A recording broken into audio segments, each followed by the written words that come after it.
Quem é Caio Zéu? Caio Zéu é o seu professor de inglês e coach de aprendizagem que te ajuda a falar inglês. Então, o podcast dos podcasts nasceu para os adultos brasileiros que precisam falar inglês sem enrolação, sem gastar muito dinheiro, sem dor de cabeça, aprenderem mais inglês. É isso, por isso que o podcast dos podcasts nasceu. Hoje é o episódio 33 e eu quero responder a seguinte pergunta nesse podcast. Quando utilizar o inglês americano ou inglês britânico? E para responder essa pergunta eu vou dar exemplos de diferenças e no final eu vou dar 3 conclusões. Ou seja, realmente quando que se deve utilizar o inglês britânico e o inglês americano. Então vamos começar falando das diferenças. Porque essas diferenças vão um pouco além do sotaque. Do sotaque todo mundo já consegue perceber, ouvindo, né? Que no inglês americano vai se falar Harry Potter, no inglês britânico vai se falar Harry Potter.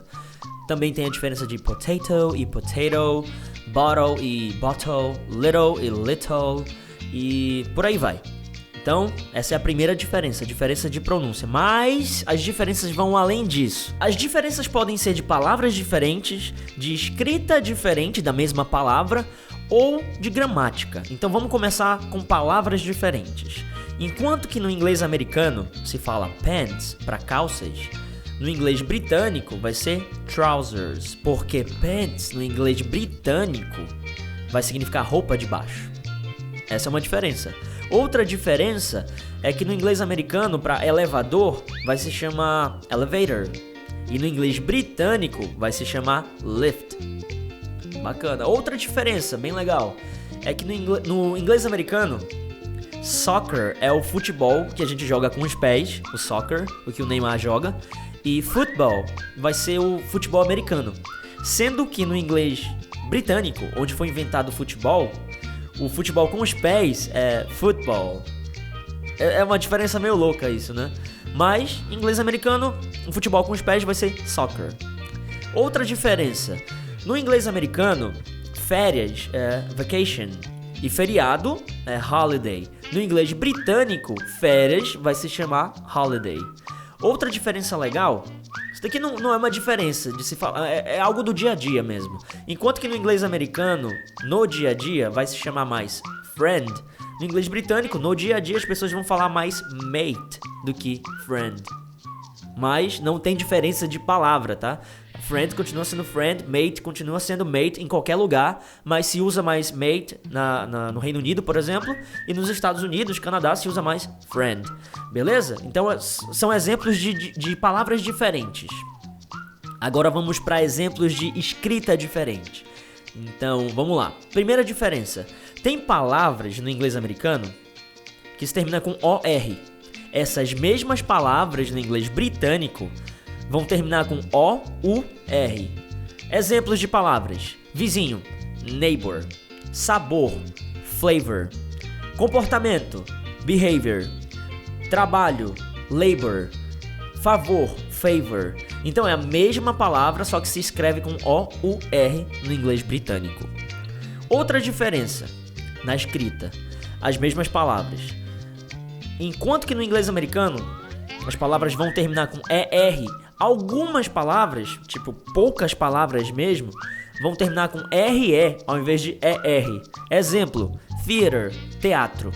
No inglês britânico vai ser theater com RE. Muda a pronúncia, né? Porque a pronúncia é diferente, então vai ser theater contra theater. O T vai sair. Então, outra palavra, center e center.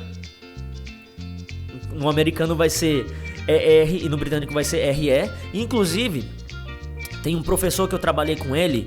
Quando eu não era professor ainda, ele viajou pro Canadá, passou um tempo lá. Ele falou que tem um shopping lá no Canadá que fica escrito Center com RE. Quando eu nem sabia disso. Aí eu fiquei assim encucado. Por que isso acontece? Foi aí que eu comecei a pesquisar um pouquinho sobre. Isso já faz muito tempo, isso foi em 2013, eu acho que foi em 2012 ou 2013. Então lá, continuando. Outra palavra, fiber, que é fibra. O fiber no inglês britânico vai ser com RE no final.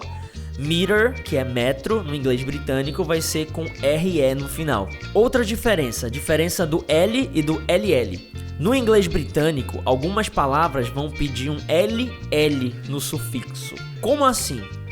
Vamos lá, o verbo viajar em inglês é travel. No inglês americano, viajar no passado é traveled, só que só é D no final. No inglês britânico tem LL. Por quê? Porque dobra. Faz parte do inglês britânico isso. Então, cancelled, cancelado. No inglês americano, só um L. No inglês britânico, LL, cancelled. Exceções. Vamos lá, exceções. A palavra enrollment, no inglês americano, vai ter LL. No inglês britânico, vai ter só um L. Outra exceção. Controlled, que é no passado, controlado. No inglês americano, vai ter LL. Por quê? Eu sei que são exceções, mas o que eu percebi? Palavras que têm um acento, o stress, no início, não levam L no inglês americano. As palavras que têm um acento lá no final, o stress syllable lá no final, vai ter LL, como enrollment, enrollment, tem LL porque termina no enroll. Control, termina ali, control, vai ter LL. Ninguém nunca explicou isso, mas é algo que eu percebi, entendeu? Diferenças gramaticais. Enquanto que no inglês americano vai se falar on the weekend, no final de semana, no inglês britânico vai ser at the weekend. Pouca diferença, né? Então, mas você tá falando errado. Não existe errado. É que eu tô falando no inglês britânico. Você pode falar isso. Tá na dúvida? Meu Deus, é on the weekend ou at the weekend? Tanto faz, tudo é em inglês. Outra diferença.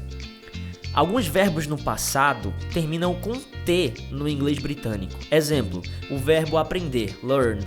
Passado do verbo aprender, learned, com ED no inglês americano. No inglês britânico vai ser learned, com T no final. Outro exemplo de verbo, queimar, burn. No inglês americano, burned, com ED. No inglês britânico, burned, com T no final. Outro exemplo de gramática é o verbo get. No passado vai ser got e no particípio vai ser gotten. Ou seja, pegar, peguei, pegado. Esse ado vai ser gotten no inglês americano. No inglês britânico tinha há muito tempo o gotten. Não existe mais, hoje é só got. Bacana, são algumas diferenças do inglês americano e do inglês britânico que vão além da pronúncia, além do sotaque. Porém, vamos lá para as 3 conclusões. Primeira conclusão. Qualquer pessoa fluente no inglês americano consegue captar essas nuances do inglês britânico com um pouquinho de exposição. Essa é a primeira conclusão. Segunda conclusão. Você só precisa se adequar a essas pequenas mudanças se você estiver trabalhando numa empresa britânica ou então você está estudando numa faculdade lá no Reino Unido. Aí você vai precisar realmente se adequar por causa das provas e tudo mais. Essa é a segunda conclusão. Terceira conclusão. A não ser que você queira uma nota máxima no exame de proficiência internacional, uma nota muito, mas muito alta que você nem precisa, aí você pode estudar um pouco mais essas nuances do inglês britânico. Mas, para conversar com amigos, para viajar, tanto faz. Essas conclusões são conclusões pessoais? Também, porque é quase que uma opinião unânime no mundo inteiro de vários professores, isso que eu falei. Então, pode ficar tranquilo. Estuda inglês americano e vai nessa, porque tem mais conteúdo de inglês americano no mundo, então você vai aprender muito mais com inglês americano e depois, se você precisar, estuda um pouquinho, ouve um pouquinho mais de inglês britânico. E se você não gostou desse podcast de hoje, o que você faz? Você comenta aí, Caio, vai pra casa do caralho. Se você gostou, você compartilha o vídeo ou o áudio que você tá escutando, beleza? Por hoje é só e eu te vejo no episódio 34.